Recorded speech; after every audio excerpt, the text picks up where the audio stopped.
The warning was clear, recorded, and broadcast across every known channel. Terran territory was closed. Absolutely no passage would be granted. No rescue would be offered. Any incursion, without exception, would be met with overwhelming lethal force. The great empire, in its infinite wisdom, dismissed it as simple posturing. Humans were new to the galactic stage. After all, their borders were small, their fleets quiet, but that silence was mistaken for weakness. An Imperial scout wing, confident and arrogant, crossed the boundary at the edge of the Terran system. They didn't announce themselves. They didn't slow their approach. Their mission was straightforward, mapping and intimidation. Terran sensors detected them instantly. The response didn't come as a broadcast or a frantic hail. It came as cold, decisive action. All across the system, human defense platforms powered up without any dramatic flair or ceremony. No grand formations assembled in a show of force. No warnings were repeated. Targeting locks were established in absolute, unnerving silence. The Imperial scouts reported nothing unusual, right up until the moment the first ship simply vanished. There was no bright explosion, no cloud of debris. One moment it existed, a blip on their screens and a presence in their formation. The next, it was just gone. Panic, a rare and unwelcome guest on an Imperial bridge, spread through the wing like wildfire. They attempted a hasty retreat, but it was already too late. Across the remaining ships, engines failed simultaneously. Control systems went dark. Human cyber warfare moved faster than the pilot's reaction times, faster than thought itself.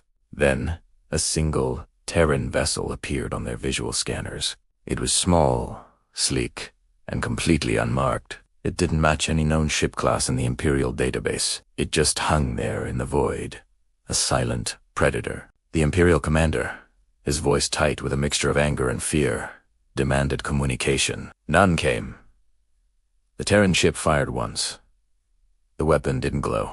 It didn't streak across space like a laser or a plasma bolt. It was something else entirely. It seemed to rewrite matter itself at the point of impact. In the blink of an eye, 2 more scout ships ceased to exist. The remaining scouts surrendered. They powered down their weapons and frantically opened all channels, begging for a response. Finally, the Terran ship spoke. 3 words echoed in the sudden silence of their bridge. You were warned. The message repeated once, then the channel closed. The terrified scouts were allowed to leave. They returned to Imperial space with fractured data logs and a profound, chilling fear. Their report was dismissed by Imperial High Command as an exaggeration, an excuse for failure. The Empire prepared a response fleet. This was no mere probe. It was a full-scale armada. It carried legions of soldiers and weapons designed to crush any resistance and end this human defiance once and for all. They entered Terran space in a magnificent, full battle formation. Banners were raised electronically. Signals broadcast their absolute dominance. Nothing answered. As the armada advanced deeper into the system, their sensors began to fail, layer by layer. First, long-range detection vanished. Then even local sensors flickered and died.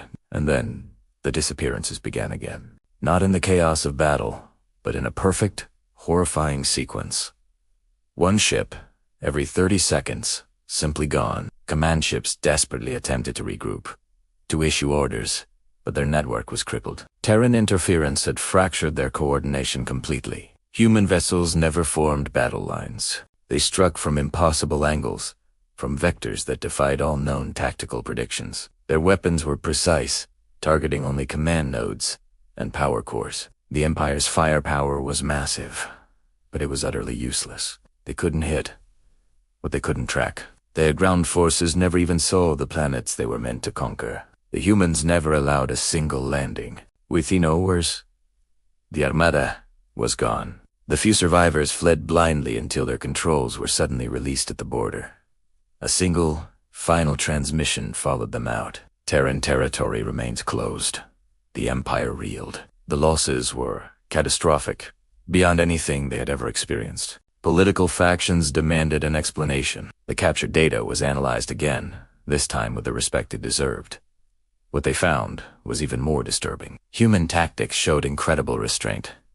There was no pursuit beyond their borders, no gloating celebrations, no attempted expansion. The Terrans only defended what was theirs. A diplomatic envoy was finally assembled. It approached the border, unarmed, announcing its peaceful intent. This time, Terran ships appeared immediately. They escorted the envoy to a solitary station at the very edge of space. There, a human representative met them. There were no threats, no pompous displays of power. The envoy asked why the punishment for a simple trespass had been so severe. The human replied, their voice calm and steady. It was not punishment, it was enforcement.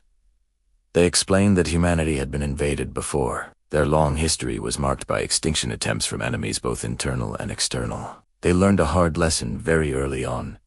Survival required absolute certainty. Borders existed for a reason. The envoy then asked what would happen to any future The human's answer was delivered without a trace of emotion. Death is guaranteed, because hesitation invites extinction.